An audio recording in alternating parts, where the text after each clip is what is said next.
The old mansion loomed in the fog like a ghostly monument to some forgotten era. Its silhouette, a jagged skyline of crumbling turrets and gabled roofs, stood against the dimming twilight, shrouded in mystery and neglect.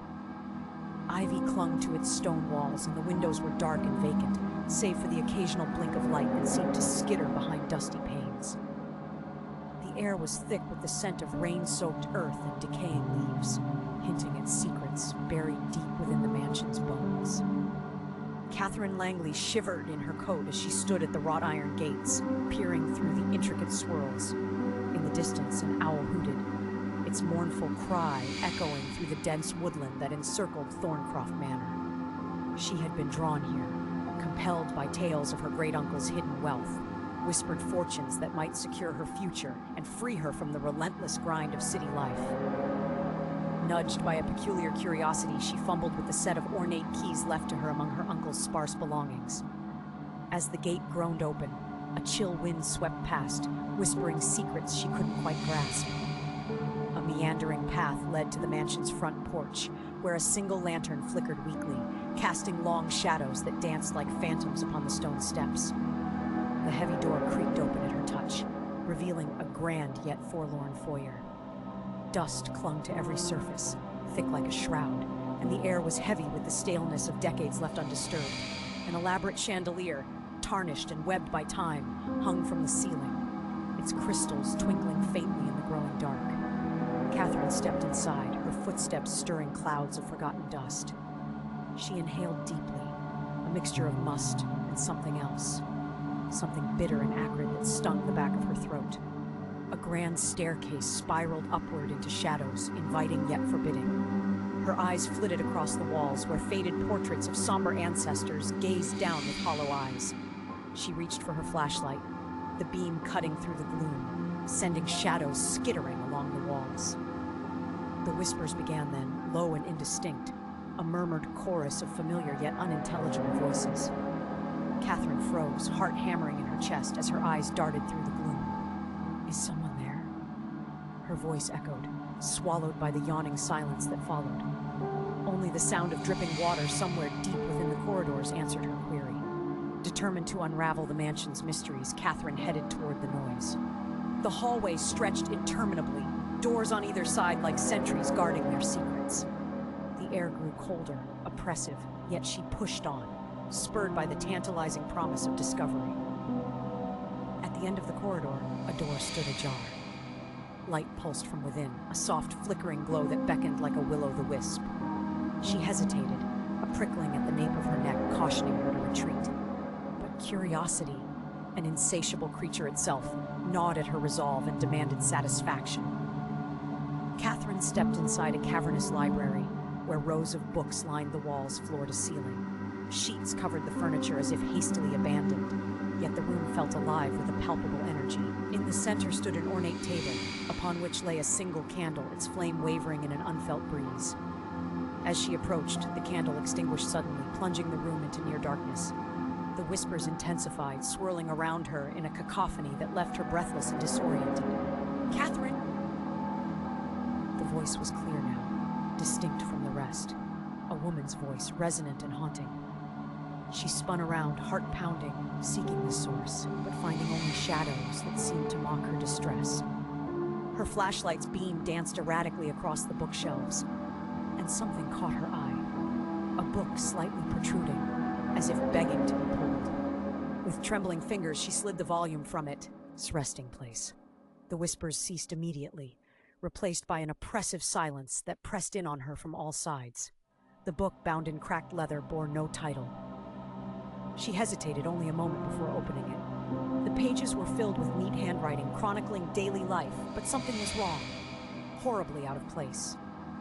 The further Catherine read, the more unsettling the entries became. Mentions of experiments, strange rituals, and an obsession with immortality peppered the pages, each more frantic and desperate than the last.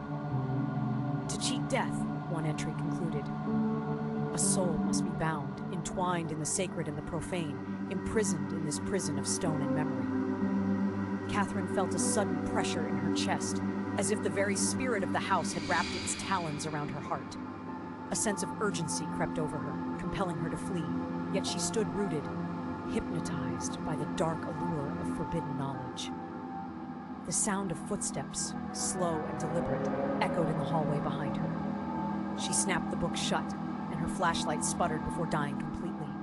Panic surged within her as she fumbled for any source of light, her breath shallow and quick. The footsteps stopped just outside the library door. A shadow stretched along the threshold and a figure appeared.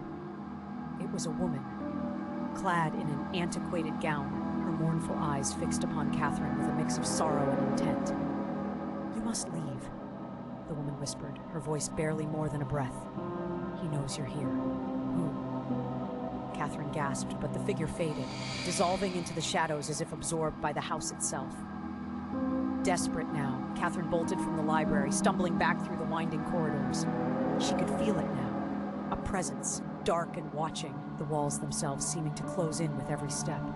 The whispers resumed, this time urgent, pleading. Time lost all meaning as she wandered through the labyrinthine mansion, each turn leading her deeper into its merciless grip.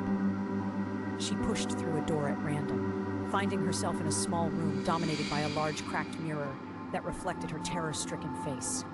In the reflections, she saw them, shadows, forms barely there, lingering just beyond the glass. She turned, finding the room empty, yet the mirror pulsed with life, an image forming slowly. It was the woman from the library, her expression twisted now with anguish. "Save us," the reflection mouthed soundlessly. Catherine stared, transfixed, as the mirror shimmered with an otherworldly light. In horror, she realized that the figures were trapped within, souls condemned to linger between realms. A door slammed somewhere within the house, the sound echoing with finality. Catherine forced herself to look away, tearing her gaze from the haunted mirror and stumbling backwards. When she dared to glance back, the glass was cracked and cold. Its spectral inhabitants vanished. Driven by instinct, she fled the room, the house reverberating with a malevolent energy that spurred her to run faster. She hurtled down the grand staircase, its steps groaning beneath her weight, and burst into the foyer. The front door yawned open, an invitation or a trap she couldn't discern. Time seemed to slow as she dashed toward it, the air thick with anticipation. Just as she reached the threshold, a familiar voice, her own, echoed from the depths of the mansion. "Stay." It was neither question nor command, but a suggestion, infused with a weight that chilled Catherine to the core. She hesitated, agonizingly aware of the unseen presence that lurked, binding her with unseen threads. Summoning all her will, she plunged into the night, crashing through the embrace of fog and into the unwelcoming arms of the darkened world beyond. As she fled, the mansion's silhouette loomed behind her, a brooding monolith suffused with an awful, knowing silence. Days passed before Catherine found her way back, Kay to civilization, her mind haunted by visions of Thorncroft Manor. The memories plagued her dreams, a tapestry of mystery woven with silence and secrets. Yet beneath the fear and confusion, a single, undeniable truth remained. She had glimpsed something eternal and unknowable, a truth that lingered in the recesses of her mind like a shadow at the periphery of consciousness. In the depths of night, when sleep eluded her and the world was hushed, she would catch wisps of the whispers, echoes of the mansion that might never release its hold. For though she had escaped its grasp, she knew it watched still, biding its time in the fog, awaiting the next seeker who dared cross its threshold.